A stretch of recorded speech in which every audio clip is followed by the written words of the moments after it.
Hello everyone, this is FIDE Master Viktor Neustroev. Can you please check if you can hear and see me and the board? This is the first game we're going to analyze between Alexander Alekin and Max Huey. Okay, perfect.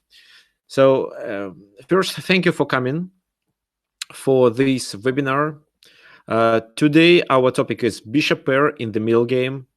Of course, a bishop pair is always considered to be kind of an advantage. So when one of the sides has a bishop pair, usually chess players say that this side have a bishop pair advantage.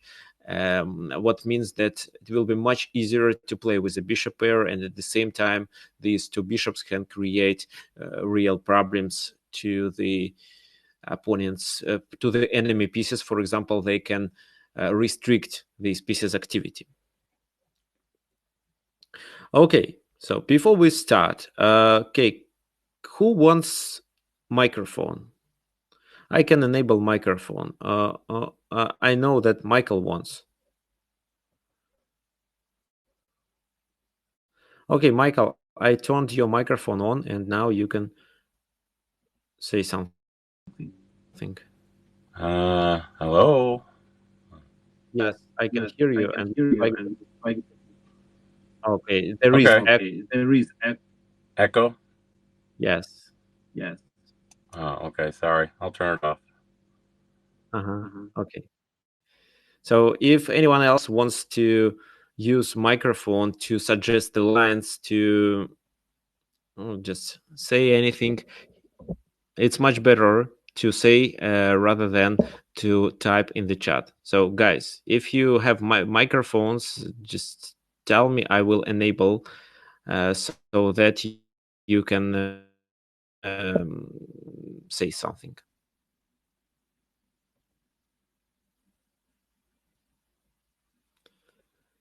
Okay. So what do you think? Let's start. Okay, yeah, fine. Okay, guys, what do you think? What benefits does a bishop pair provide? So, I mean, in what case? Okay, in what positions bishop pair is stronger than two other minor pieces? What kind of positions?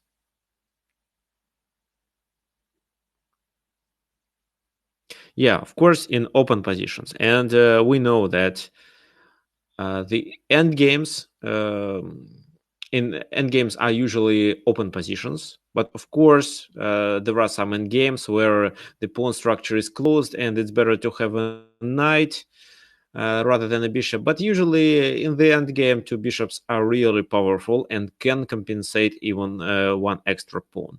Okay, so there is one more thing that Daniel and Theodore mentioned. When we have to play on both sides. That's true. So as for the middle game, yes, bishop pair is especially strong when the position is open, and we have to play on both sides because bishops are better than knights because of their long reach. Okay, as for mating attacks, Daniel, I don't agree with you. Yes, in some cases, two bishops can help, but to give a checkmate. But usually, for example, a knight and the queen can create more different mating combinations.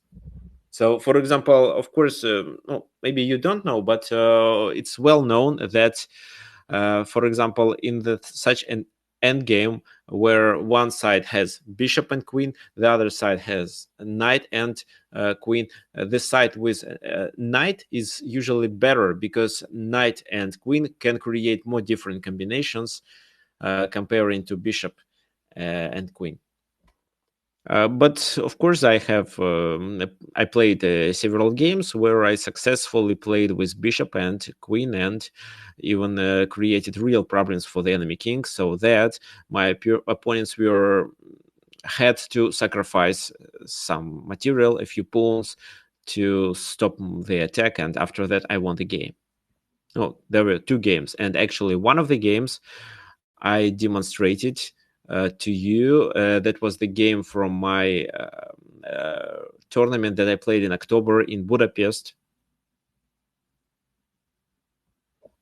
Okay, there was that was the last game I played against international master, who finally, even after, oh no, who finally got the third place.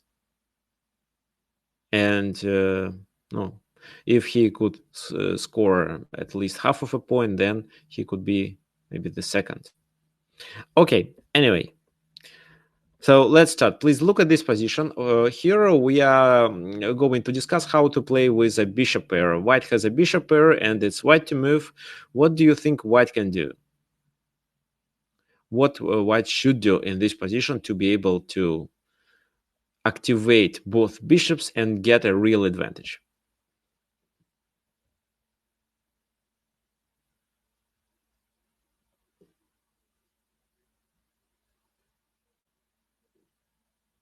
Okay, yeah, try to open the diagonals for the bishops. Right, but how? What concrete moves do you suggest? Maybe you can find a plan in this position that can help us to open the position, so to make our bishops more active, especially the light scored one. A4, good move.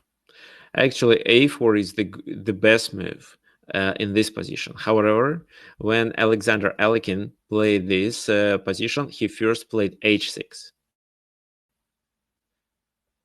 This is how he tries to weaken the F6 square and attack the knight. If, for example, now rook takes on H6, which looks logical, then A4, as Daniel mentioned. Then what? If b takes a4, then rook comes to b8, and the position is lost because black loses his knight. But if something like knight a7 trying to protect the pawn, then what do you think? How can we play here?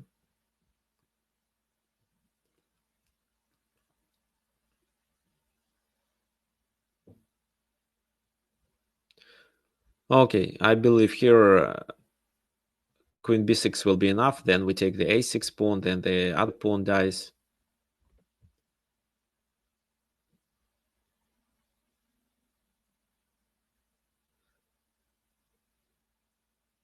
Bishop b8.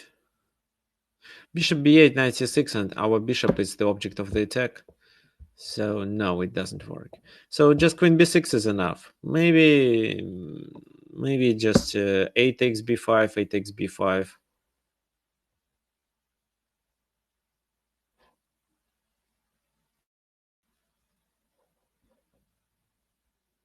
Then rook a1.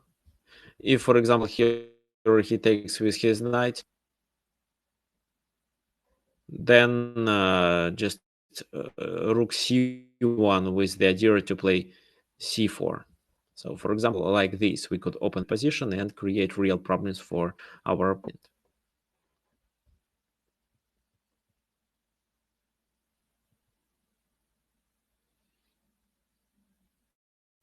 Bishop e2.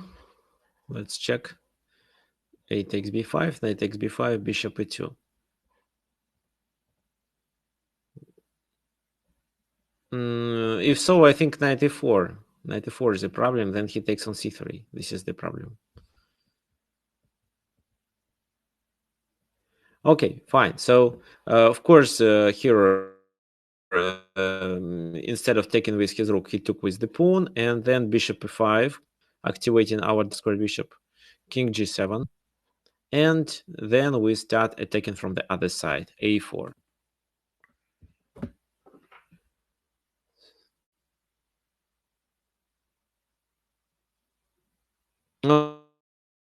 What to do? Here he has to take. If, for example, knight a7, then what can we play in this position? What do you think? How do we win immediately? Oh, not immediately, in 3 moves.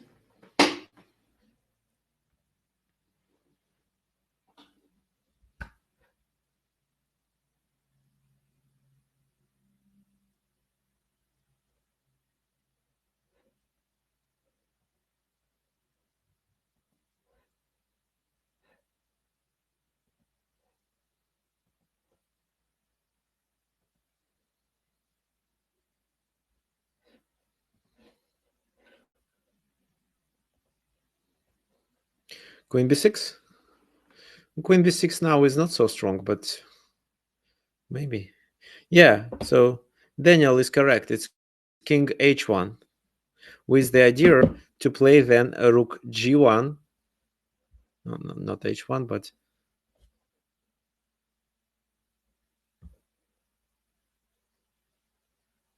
rook g1, and then the king moves and loses his bishop, or loses his knight on f6. And you see, he can't really protect his knight with his queen because the other knight is hanging on a7. Yeah, that's right. So that's why instead of playing knight a7, here he just took on a4, c4, with the idea to open the other diagonal. So, and if d takes c4, then how can we play? What do you think?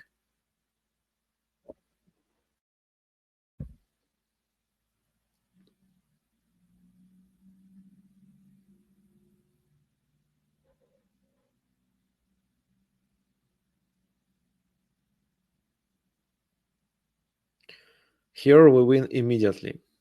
After 2 moves, black has to resign.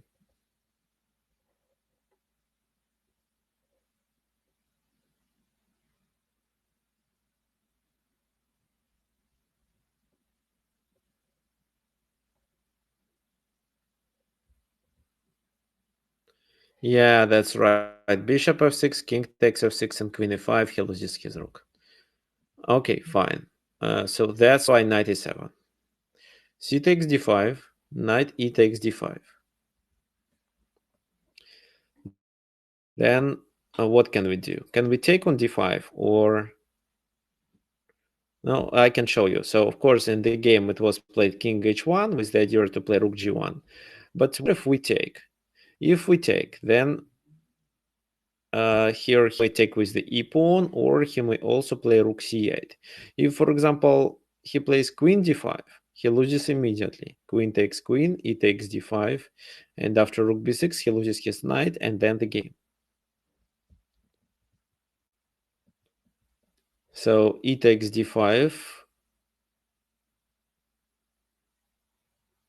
and then he, if only we play rook b6, then queen g4 is coming. Queen g4, and then queen d1. This is a perpetual check.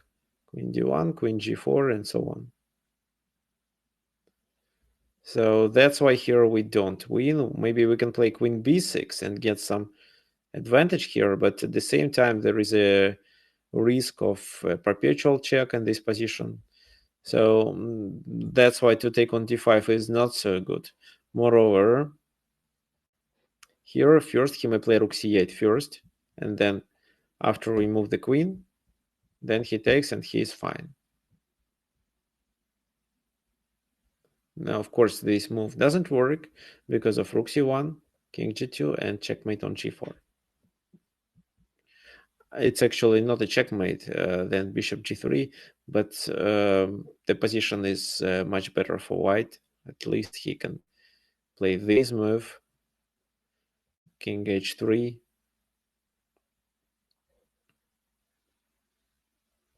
Then maybe h5, h4. Okay, fine. So it's now our king is under the pressure and can checkmate it. Okay, let's go back. So bishop d5 shouldn't be played. I just want you to remember that we can trade the bishop for a knight. This is one of the ways to convert our bishop pair advantage to something else, to another kind of advantage. But if we trade the bishop for a knight, we should get some real benefits. What kind of benefits? For example, extra pawn. For example, we can activate our other pieces, we need to destroy the knight to be able to play rook b6, for example. That could make sense. Or maybe this knight is very important and even better than the bishop, then we have to trade. But not in this position, because here rook b6 doesn't provide us with any benefits because of the perpetual check, queen g4, queen d1. Okay, that's why here king h1. Rook c8, check on g1, king goes to h7, and then queen a3 with several threats. One of them is to take on d5 and then play rook g7 if he takes with the knight. The other one is just e4 move. Wait. Sorry. So, yeah, here we want to play this move, e4. What else do we want to play? We want to play queen d3 move.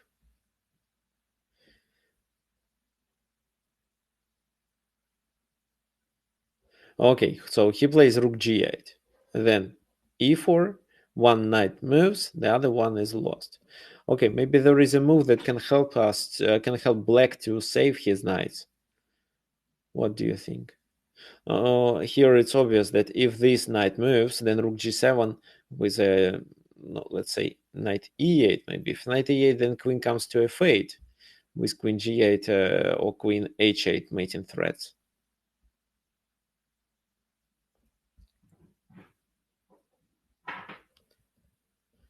So what else can be played? Well, only rook g8, this is what I see, but e4, rook g1, king takes g1, and he has to play with the knight from d5, and then he loses the other one on f6.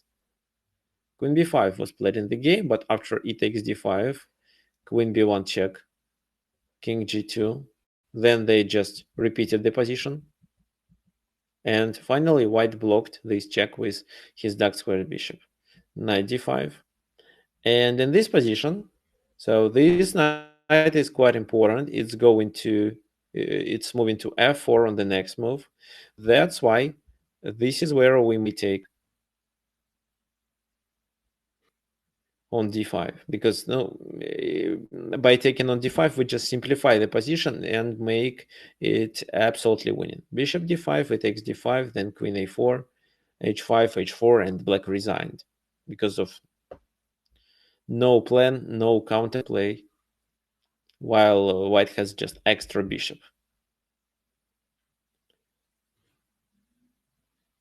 Okay, fine. So let's go back and let's try to sum it up.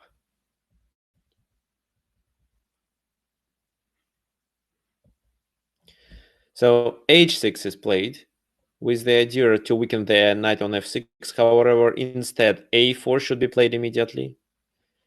G takes h6. Then after bishop f5, we play a4 to open the position, to make both our bishops work. So here he can't take because then no, actually he has to take. But then we can play c4 and open our other bishop. So this is the way how we should play in the middle game if we want to use the advantage of a bishop pair. Okay, fine. Let's close it. I have two more game fragments that I would like to demonstrate today.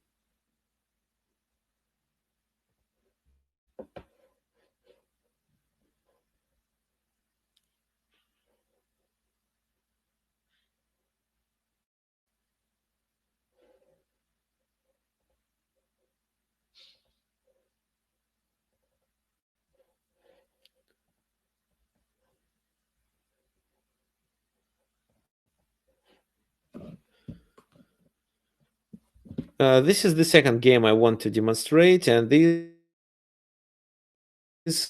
game is played between two grandmasters.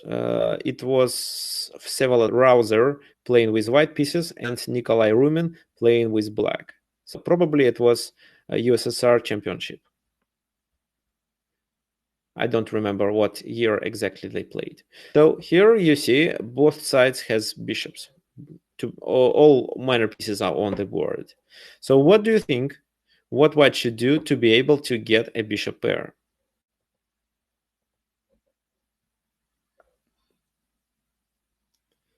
Knight takes e6 immediately.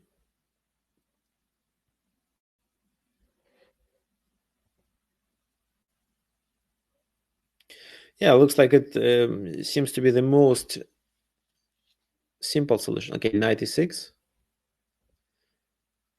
Then if I were black, I would take with this pawn because this is how black can control these two important squares. However, it looks like even this position with f takes e6 is much better for white, and yes, white can continue playing it. So if knight e6, rook e6, then I believe knight f5 can be played, or knight d5. Oh, actually, yeah, knight d5, because if knight takes knight, then e takes d5 is a fork. All right, so here we can even take the other bishop and then play bishop g5, for example. I'll try to open the position anyway. However, in this game, white decided not to take on e6 immediately. He played knight f5 move. So why did he choose this option? It's because he wants to take a dark squared bishop, and if black takes, what actually happened in the game, then e takes on f5. And why this is a better structure than it was in the case when a knight takes on e6. It's because here we still control these squares, d5 and f5, and we also get another spot for our g5 knight. So h6, knight comes to e4. Knight takes, bishop takes, and this position is really good for white. Now it becomes more open. This diagonal was open.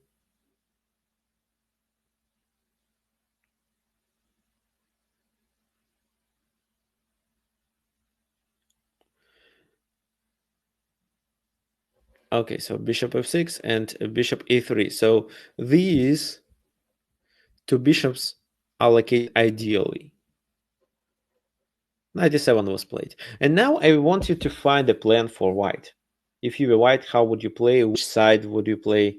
And what exactly moves you would make in this position?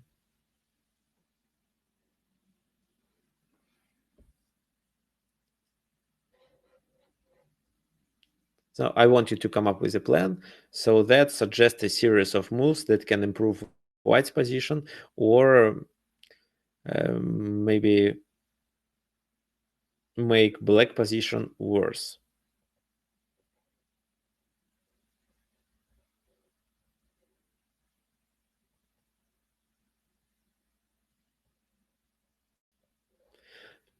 Okay, rook e1. What's the idea of rook e1? Just to trade rooks? To pass the game into the end game?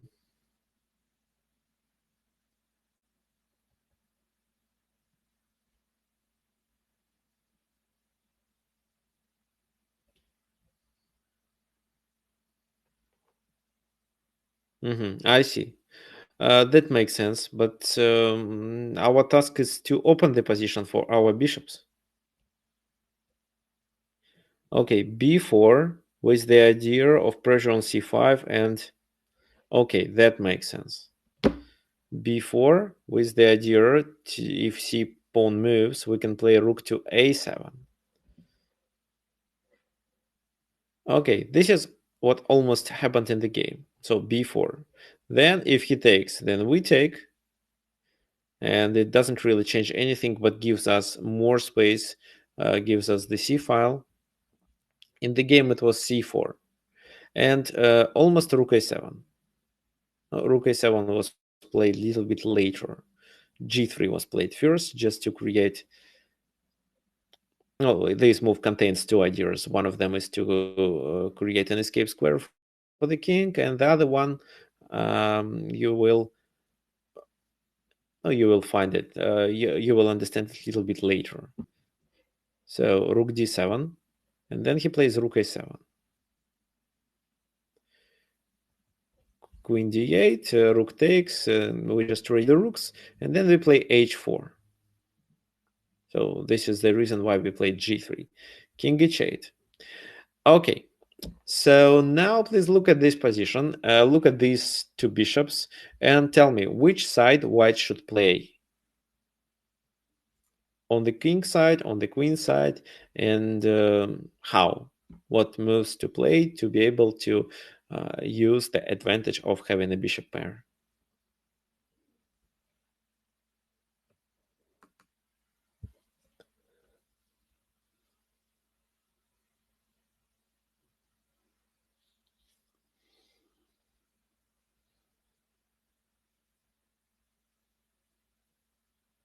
Okay, so Theodore considers that we should play on the king side, then play king g2, rook h1, and then advance the pawns.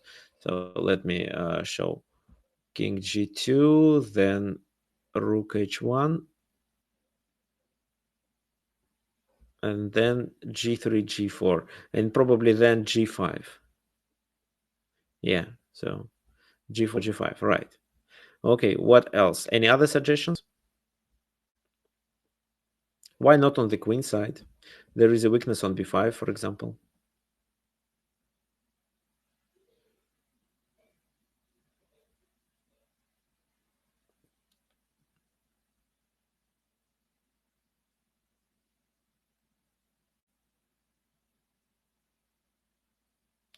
So a dark squared bishop on c5. That makes sense, but what this bishop does there?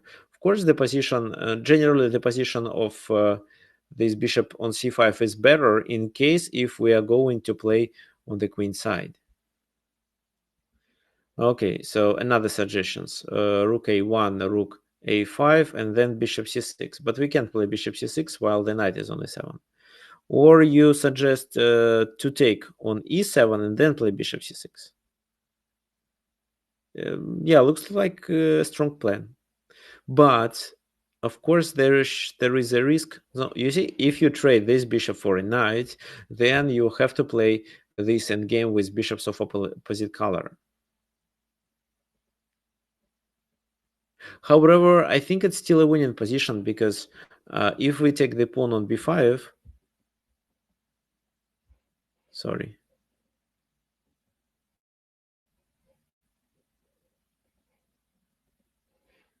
So if here we take the pawn on b5 somehow, no, let's say we trade our bishop for a knight, then take the pawn on b5, then we can also get the pawn on c4, and with two extra pawns, it's absolutely winning position.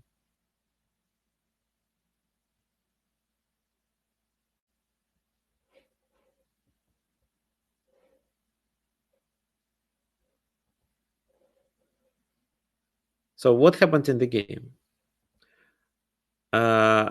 Oh yeah, with these two bishops, we can play on both sides. So one of the ideas is to attack the pawn on b5. The other one is to try to give a checkmate. And of course, here a checkmating idea looks better because instead of playing king g2, rook h1, we can play g4 immediately. Okay, who knows what about this move? How to play now for white? It's not a pawn loss, it's a sacrifice. And actually, here black can't take this pawn. What do you think? What white can do in this position to get the advantage of this sacrifice? Queen h3. Queen h3. Queen h3. And then if he goes to f6, then g5. No, if bishop g5 here, then bishop takes bishop and the h pawn is pinned. However, bishop f6, then g5, and it's almost the same thing. The bishop is trapped. If he goes here, then bishop g5, and the h pawn is pinned again. Right, so queen h3 traps the bishop. That's why here knight g8, to let the bishop escape. g5, bishop e7. Well, of course, h takes on g5, h takes on g5 could lead to queen h3 or queen h5 move, and then the game is over. Black has to sacrifice a piece on h6. So, of course, he doesn't take on g5, he doesn't open the position.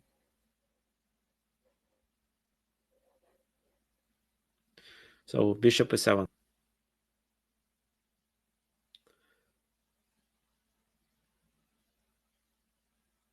Then what do you think? How to continue?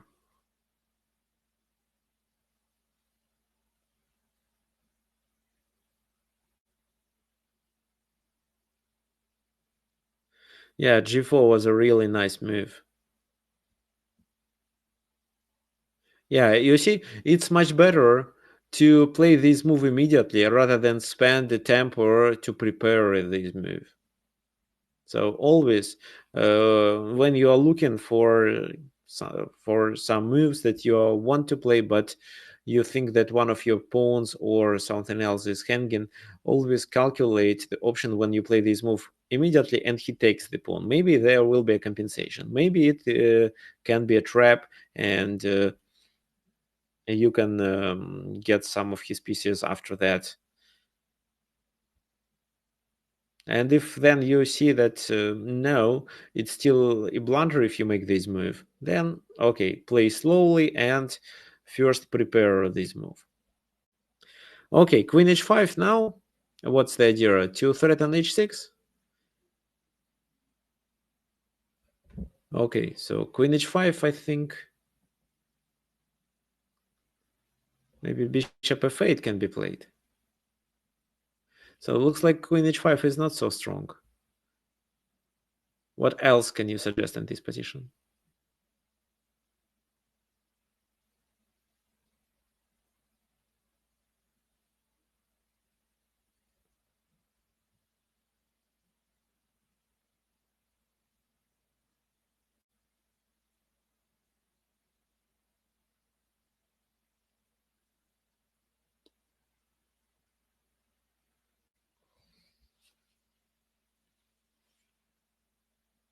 f6.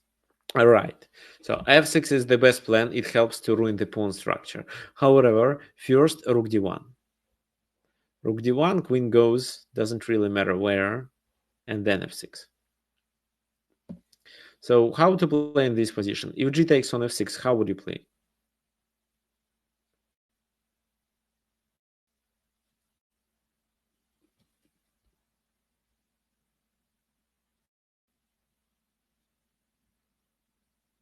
Here white wins.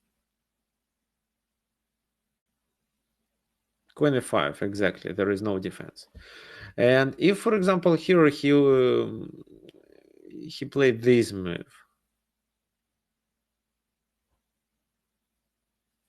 then what should we do?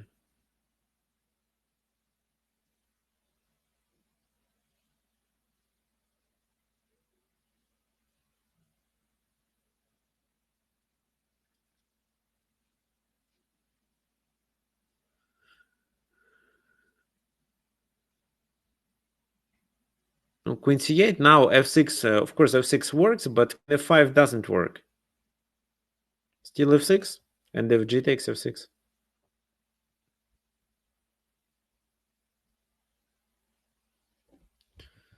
Okay, try to think. There is a much better move.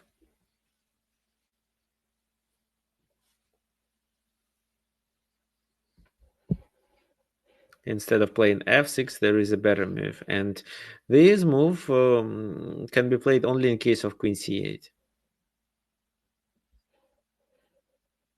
How to use the power of our two bishops.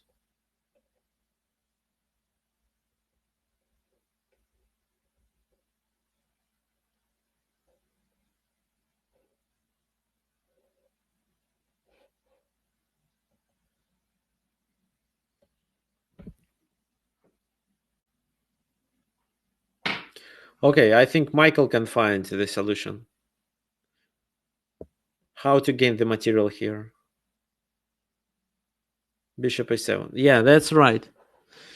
That's correct. So bishop a7, and in this position the rook is trapped. Moreover, we want to take the rook, and after queen takes,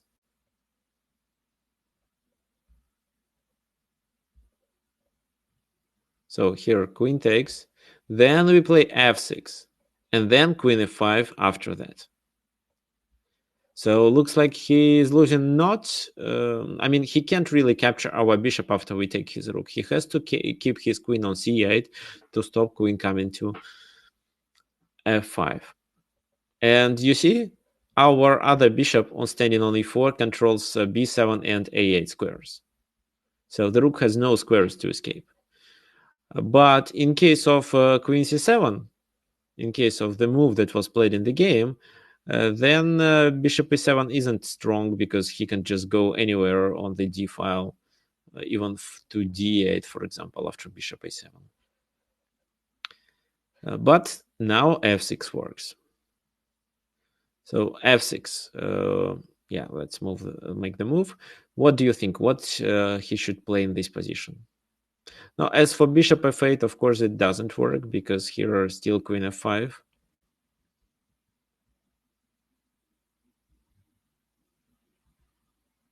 What can he do? What if he just moves the bishop to d8?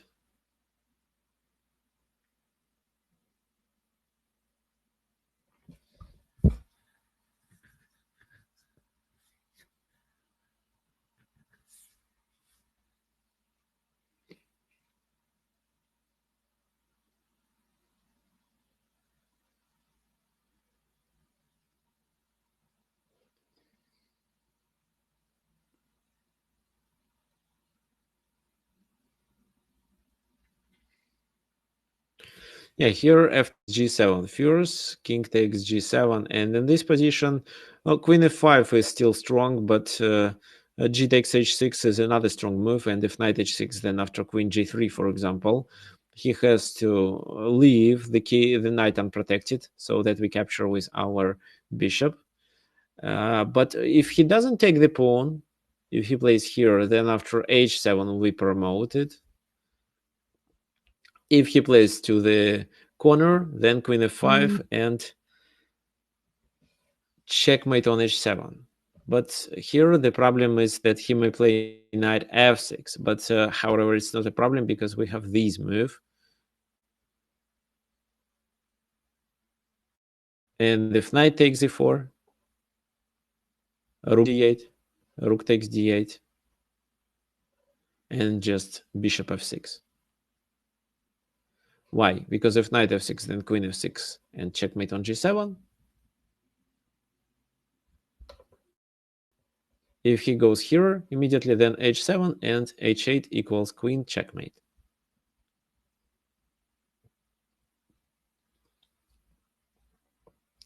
So looks like there are no moves for black. That's why he sacrifices the bishop. Knight f6. Bishop c2. We want to keep the bishop, especially the light squared bishop, alive because it can help us to checkmate.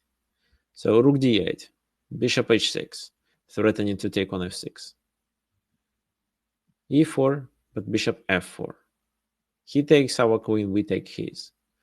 Queen d8, just queen e2, and in a few moves, here black resigned.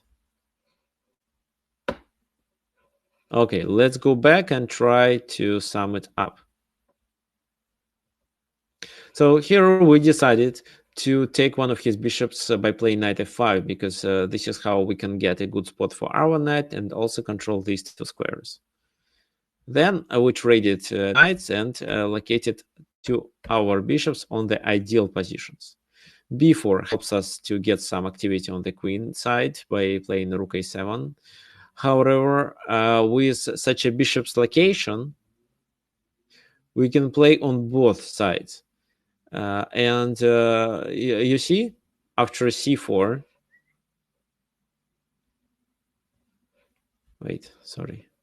after c4, we traded a rook pair. So when his rook was on d6, it could potentially help the king to defend the position. But now this rook is gone. I mean, it's yeah, so the rook was traded, so there is only bishop protecting the king side. That's why it's much better here to start the attack on the king side. However, it's still possible to play on the king side. Of course, king h8 was a kind of a mistake. Yeah, was a why black played this move? It's because he just ran out of good moves.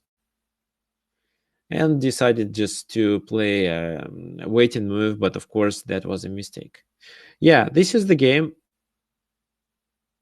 This is the game between Vsevolod Rouser and Nikolai Rumin.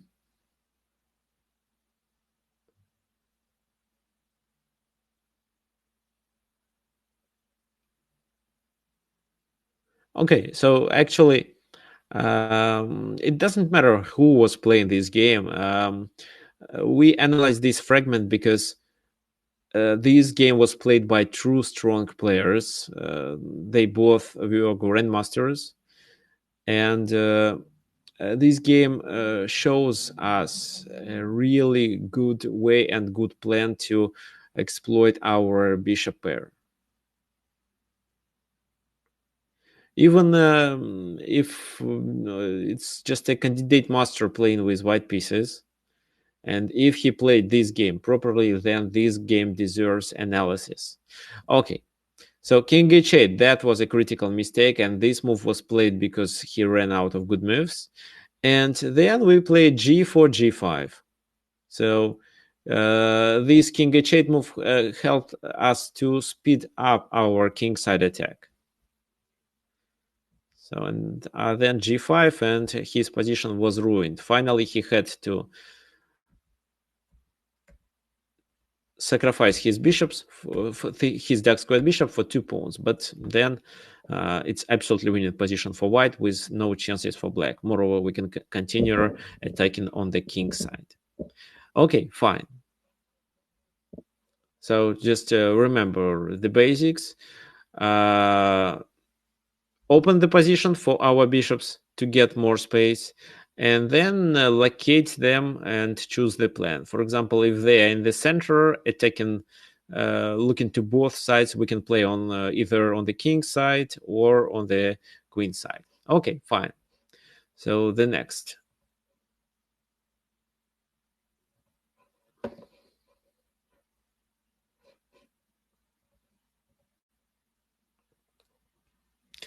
The next game fragment that we are going to analyze today is from the game between Vladimir Makagonov and Paul Keres.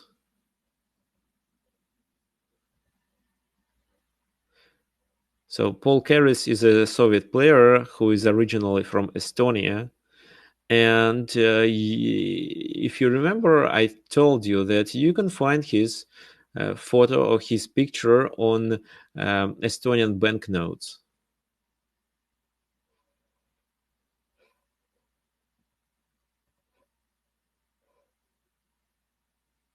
He was kind of a national hero of Estonia.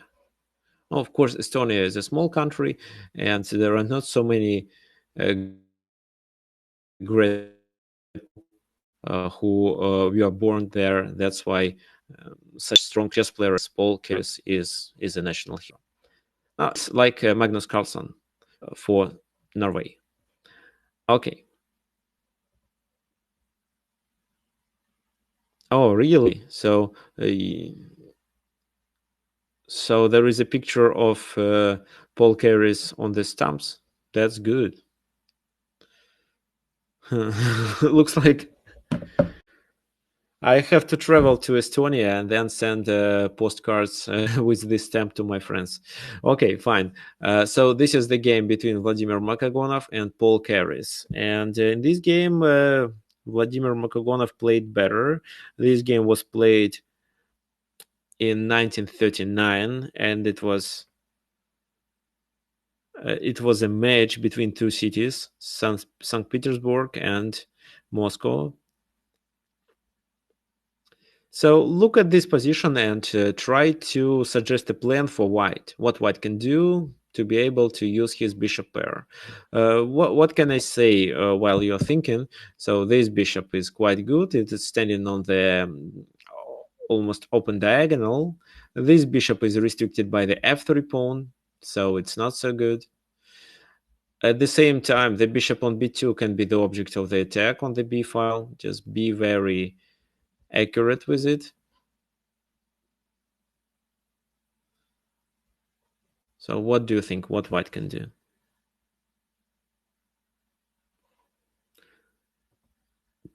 What can you say, by the way, about black pawn structure?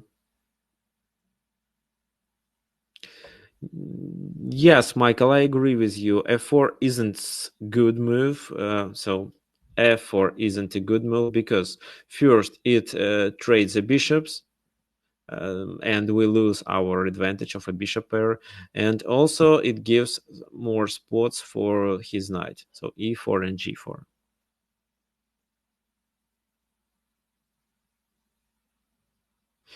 Okay, so there is a good comment by voter. Black has weak pawns on D6 and E6.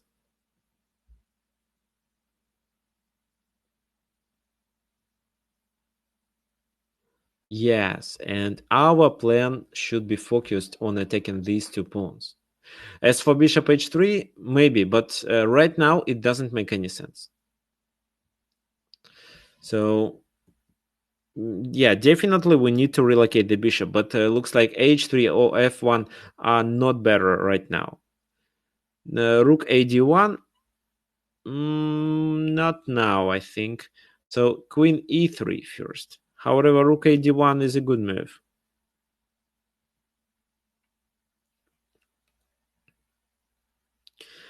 Unfortunately, Paul Carey's hero played a mistake. He played f4 move. By the way, what's the idea of this move? What if now we capture with the queen, for example? What can happen? What do you think?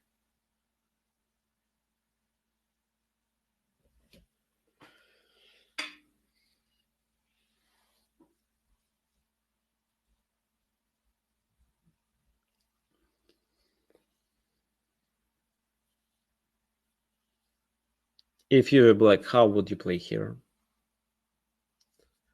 Black just sacrificed the pawn on f4. But yes, white loses the material after this move. Yes, and he can make a discovered attack by playing knight e4. Now the rook is hanging. And so queen a4 is unavailable because of the bishop on e8.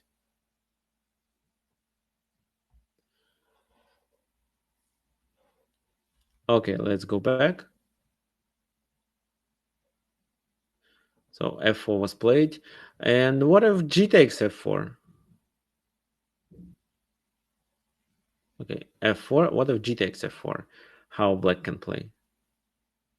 There is no discovered attack on the queen, of course, right now when the queen is on e3, but maybe you can find something that can improve black position.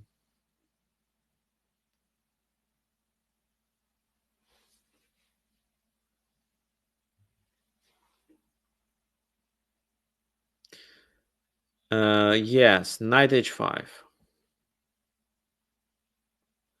With the idea to attack the f4 pawn and then get a knight to a better position. Yeah, exactly. Knight h5. Oh, wait. Knight h5. Okay, so then knight f4. So you see, f4 is a good trap. No, f4 is a trap, but it's not a good trap. It's a bad trap. Why? Because if white ignores and plays something like queen d3, black experiences real problems. So f takes g3, h takes g3, the pawn on d6 is hanging. That's why rook f d8. Now, please suggest a plan.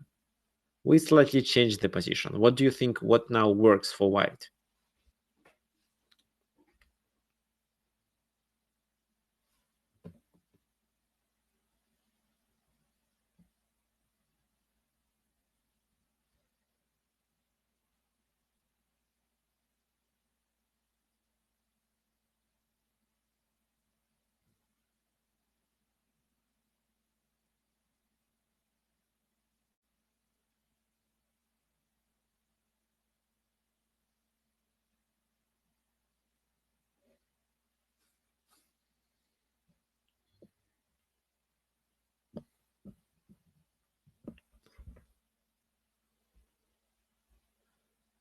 So what do you think? How to play now for white? Just any suggestions? Bishop h3, right. So bishop h3 is probably one of the best moves. However, instead queen e3 was played. C takes b4, and with the idea to play bishop h3 then. C takes b4, right takes b4, rook takes b4, rook a7 attacking the queen, rook b7. How to play now? What do you think?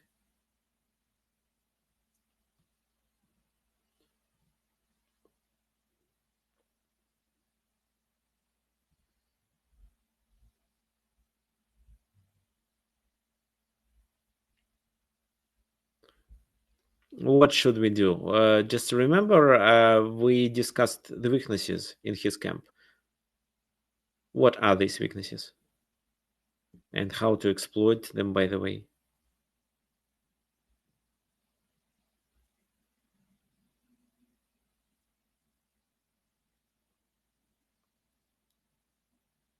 Yeah, the pawns, d6 and e6 pawns, right. How to play in this position to be able to put some pressure on them.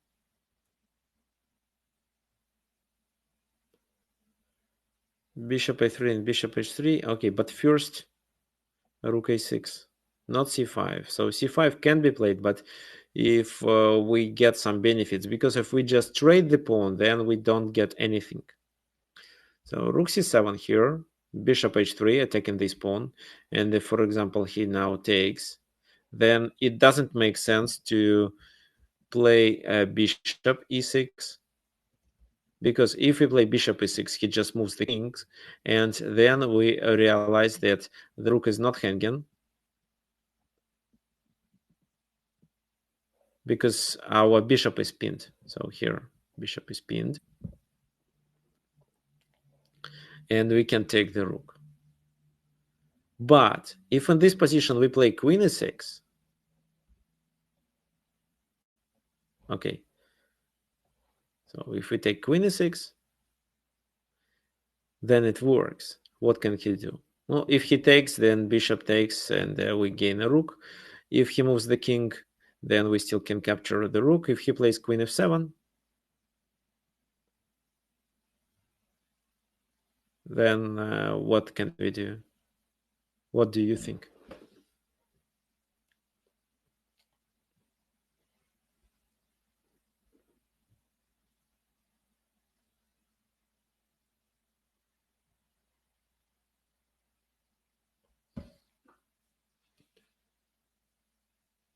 G4, G5 is too slow.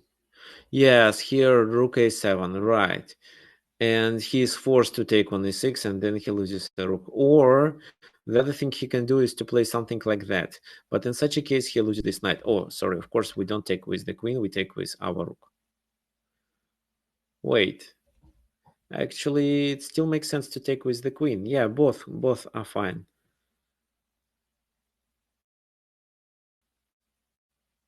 Rook takes d7 provides us with extra piece. Okay, fine. So another option is king f8. If king f8, we just take. Okay, fine. So rook c4 doesn't work. e5 was played in the game.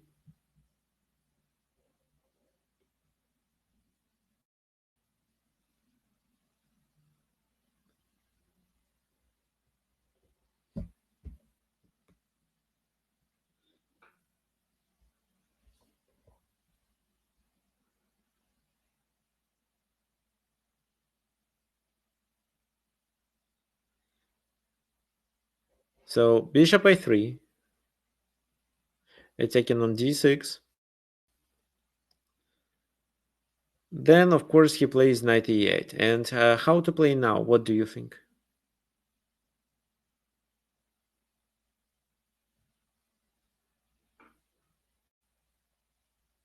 Actually, there is a good question from Theodore. So let's go back. So if here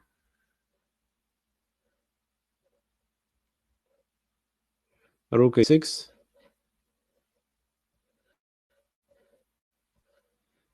rook c7, bishop h3. Wait. Bishop h.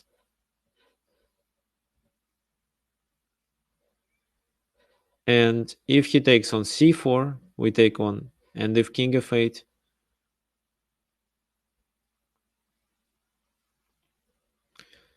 if he goes here, then queen e3. But king f1, he takes our rook, bishop f6, g takes f6. And after this move, looks like he loses the game. What can he do? Probably d5 or queen d5. Wait, maybe there was a better option. Maybe to play this move immediately. Yeah, rook a7. And then what can he do? Check, then queen d5.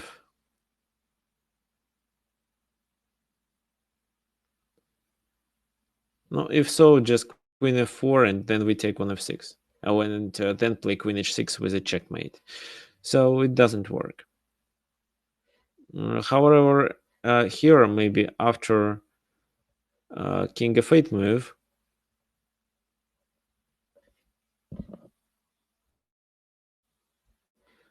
maybe we can play something else, like rook d takes on d6, for example. That might work. Okay.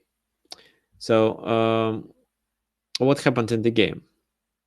So rook c7, bishop to h3.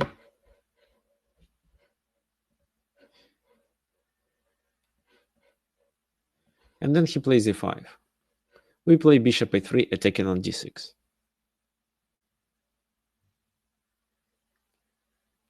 How to play?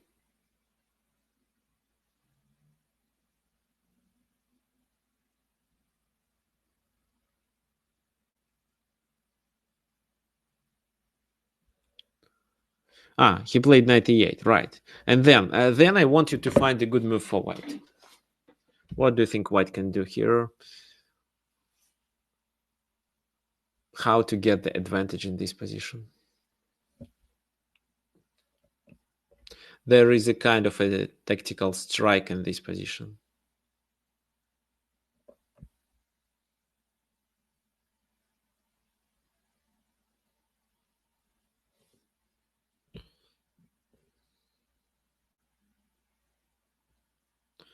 The next move, I think, provides us with the decisive advantage. So bishop d6, rook takes d6, and then knight d6. What's the idea?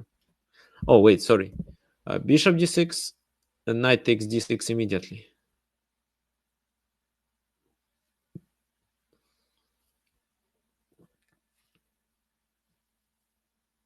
And then what? No, it's not bishop d6.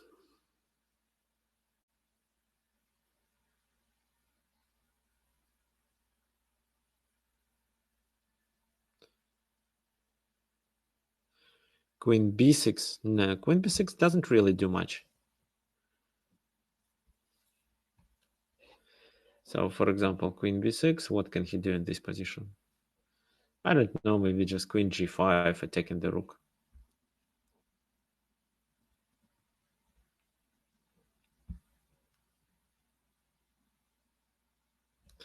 Yeah, so here, bishop d6, knight d6, rook d6, rook d6. Rook takes e8, okay, fine, but just rook d8. Look at the material. After we trade rooks, black has his rook against bishop and pawn. So it's black who is better in this position. Maybe black is not winning, but slightly better.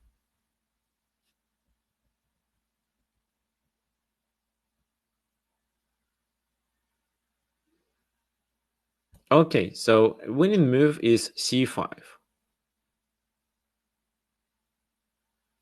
Why c5? Because in the game it was d takes on c5, if I'm not mistaken.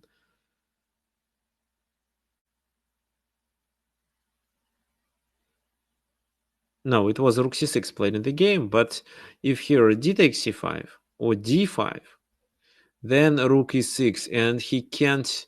There are no squares for his queen to keep the protection of this rook.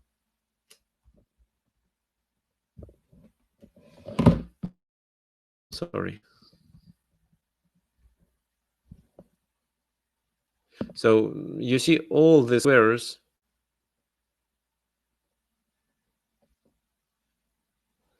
are attacked with our pieces. So after rook e6, he loses the game. How did he play? Here, instead of d takes c5, he played rook c6.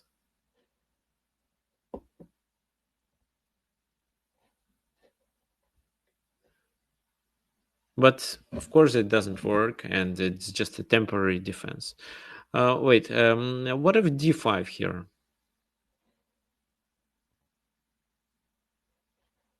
Of course, still rook e6, maybe, right? And then after queen moves, for example, here, then queen e5, and we gain a pawn. We are likely to take the other one on d5 soon, and it's just much better. The position is much better. So rook c6 was played in the game. C takes d6, then knight takes d6, rook takes d6. He takes with this rook. And then after bishop d6, actually, he loses a piece, and then he resigned. So this is the end of the combination. Okay, let's sum it up. So here, of course, our bishop on g2 isn't so good, and I doubt that we can realize bishop pair advantage in this position, if not this mistake f4. So f4 could be a good move in case if white takes with his queen or pawn, but in case if white ignores, then f4 is a mistake. So that's why f4 is a bad trap. I have a course that is devoted to traps, traps in the opening traps, and I explain about good and bad traps. So good trap is a trap that you create, and if your opponent doesn't get trapped, then your position is still fine. And the bad trap is such a trap that makes your position worse in case if your opponent doesn't get trapped into it. Okay, fine. So f takes, yes. And now, while there is no pawn on f5, it makes sense to activate the bishop to h3. This is, bishop h3 is maybe the best move, but queen e3 was played. And finally, bishop h3 attacking on e6. So e5, but now we attack the other pawn, the d6, that is actually pinned. And finally, we play c5 and apply a tactical strike with rook e6 here. So this is the main idea, rook e6, and then he loses the rook on d8. If not the rook, then at least he ruins his pawns and we are better. Okay, here I have a question for you. Let's go back to the very beginning. Queen e3. What if instead of playing f4, here he takes, and then takes here with his rook? Then what should we do? What do you think?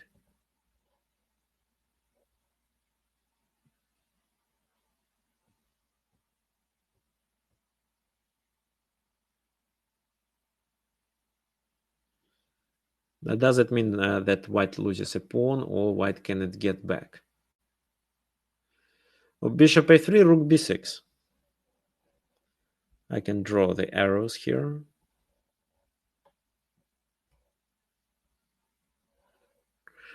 Rook a7. Rook a7 looks good, but rook b7. It's gonna be the same position, but now, no, I can show. So rook a7, then rook b7, not bishop b7, rook b7, then rook a6, for example, then rook d8. And here the problem is that we can't activate our bishop to h3. We can't attack the e6 pawn, so it doesn't work. It's not so strong as it was in the line that happened in the game. So if bishop a3, then rook b6. Michael, do you have any ideas how to continue after bishop a3?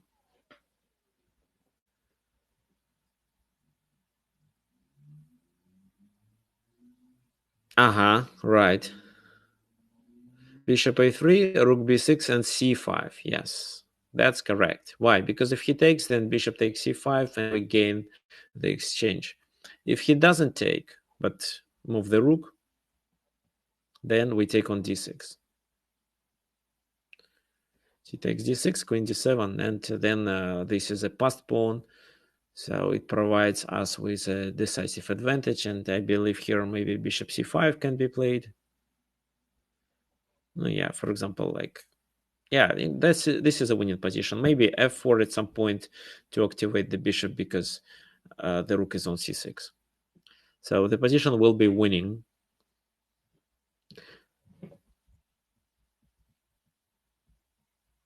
Oh, if we go back here, so after queen e3, of course, f4 was a mistake. C takes b4 also was a kind of a mistake. Rook f d8 was a good move, and then we have to continue. And in this position, white is just slightly better. Okay, fine. So that was what I wanted to tell you today. If you can also suggest topics for our next webinars. This is my email, tricksofchess@gmail.com. So if you want to suggest a topic for the webinar, let me know, email me. So the next webinar will be next Sunday. I'm going to announce it on my chess.com page and on Instagram and YouTube as well. Oh, not YouTube, but Facebook. Okay, knights in closed positions. Okay, perfect. I'll think about it. Okay, thank you for coming. That's all for today.